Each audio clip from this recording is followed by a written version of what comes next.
Fausse couche peut vous mener en prison aux États-Unis ou au Salvador, ce dernier étant le pays le plus strict et misogyne sur ce point. Par exemple, au Salvador, une fausse couche est considérée comme un manquement au rôle de mère, qui est de protéger la vie qu'elle porte ou a portée, quelles qu'en soient les conséquences. Mais peut-on vraiment considérer que le fait que son corps ait empêché tout seul de procréer soit de sa faute? Bien sûr que non. Et j'ai pas pris de parti pour l'instant, je suis juste pour la dignité humaine. Aux États-Unis, c'est un peu plus complexe. On a récemment eu le cas d'une personne emprisonnée pour avoir avorté dans un état où l'avortement était illégal. Cependant, elle n'avait pas avorté, mais fait une fausse couche. Et ce n'est pas un cas isolé. Selon la BBC, de 2005 à 2020, l'instance NAPW a enregistré 1200 cas de ce type aux États-Unis. Cela remet en question le cas de la fausse couche et de l'avortement. On va donc ici détailler et expliquer. Comment est vu l'avortement dans les différentes religions? Je n'aborderai pas toutes les religions car le temps n'est pas limité malheureusement, mais si vous voulez, on fera un épisode seulement sur ça. Nous verrons ensuite ce que dit la science et nous finirons par les dires des politiciens avant de conclure. Je vous préviens tout de suite, cette vidéo ne va pas critiquer les religions ni la science ni la plupart des politiciens, sauf au Salvador du coup, mais il faut quand même respecter l'unité humaine. On peut donc commencer par les 4 religions les plus populaires. En premier, dans le christianisme, l'embryon est considéré comme vivant dès la conception. Cependant, il y a quelques exceptions à l'avortement dans certains cas, mais cela dépend entre les protestants, les catholiques et d'autres mouvements. Dans l'islam, suivant les différents types d'islam, sunnite ou chiite ou variantes, la vie commence au bout de 40 jours, au plus tôt, et 4 mois au plus tard. L'hindouisme, comme le christianisme, considère l'être comme vivant depuis la conception aussi, avec certaines exceptions évidemment, de même que le bouddhisme qui considère que le bébé est vivant dès la conception. Nous allons donc parler maintenant toujours d'une religion, mais plus ancienne, la religion gréco-romaine polythéiste. Pour les gréco-romains, l'avortement était autorisé dans la plupart des cas, et mettant plus en avant la sensation de la femme, si elle le sentait comme vivant ou non, et sur l'avis et l'envie propre de chacun d'accueillir une nouvelle vie. L'avis et l'envie d'accueillir une nouvelle vie. Pas facile.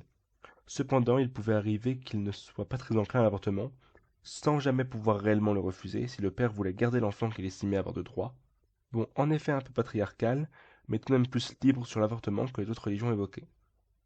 Aristote ayant étudié de nombreux embryons aurait émis l'hypothèse que les embryons masculins se développaient très rapidement lors des 40 premiers jours, puis ralentissaient leur développement, tandis que les embryons féminins se développeraient plus rapidement dans les 80 premiers jours avant de ralentir.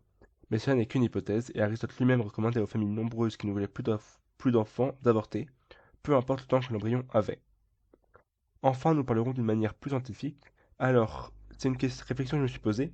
Pour qu'une personne meure, il faut soit que son cerveau s'arrête, difficile d'estimer si le bébé a un cerveau conscient, que le cœur s'arrête ou que l'on arrête de respirer. J'ai donc regardé quand est-ce que commençaient les premiers battements du cœur. Et c'est à 5 semaines. Mais comme évoqué précédemment, cela ne suffit pas. Il faut aussi que les poumons puissent s'arrêter pour qu'on puisse considérer l'avortement comme un meurtre. Sinon, il n'est pas tué puisqu'il ne peut pas l'être. Et les premiers mouvements respiratoires commencent vers les 12 semaines, pour évoluer jusqu'à la fin vers les 35 semaines. Vers les 12 semaines, il ne peut pas vraiment respirer, et c'est seulement des premiers mouvements très faibles. On peut aussi estimer qu'un être humain est vivant et humain se différencie des autres espèces. Eh bien, notre embryon se différencie de nos cousins les plus proches, les chimpanzés et les bonobos, aux alentours des 25 semaines. Ou on peut aussi regarder la définition dans le dictionnaire de être humain vivant. Et pour cela, il faut être de l'espèce humaine et vivant. Et un être humain se caractérise en étant bipède, donc oui, les bébés sont bipèdes, ils ont deux jambes, bien qu'ils ne cochent pas la case de mouvement bipède. Mais passons.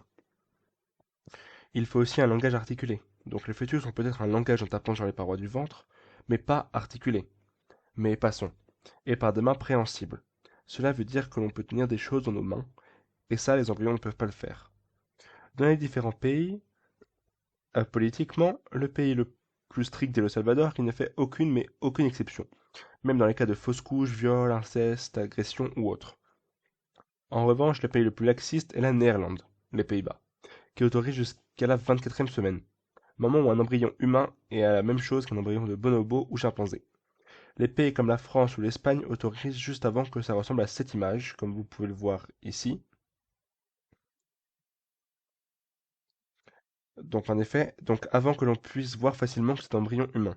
Enfin, le Royaume-Uni autorise cette pratique seulement dans un but financier.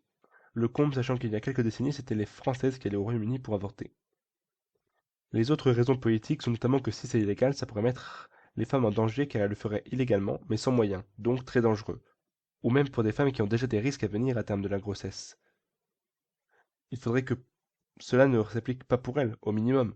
Il y a aussi le cas où la femme a subi un viol, une agression sexuelle ou de l'inceste. Comment pourrait-on laisser une personne vivre cela? Après un traumatisme, on ne peut pas l'obliger à garder ce qu'elle ne voulait pas. C'est mieux, et pour elle et pour le bébé. Pour elle, pour surmonter ce traumatisme, et pour lui, qui ne devra pas vivre dans une famille qui n'est pas prête ou ne voulait pas de lui. De plus, on ne serait pas libre si on n'avait pas le choix sur notre avenir.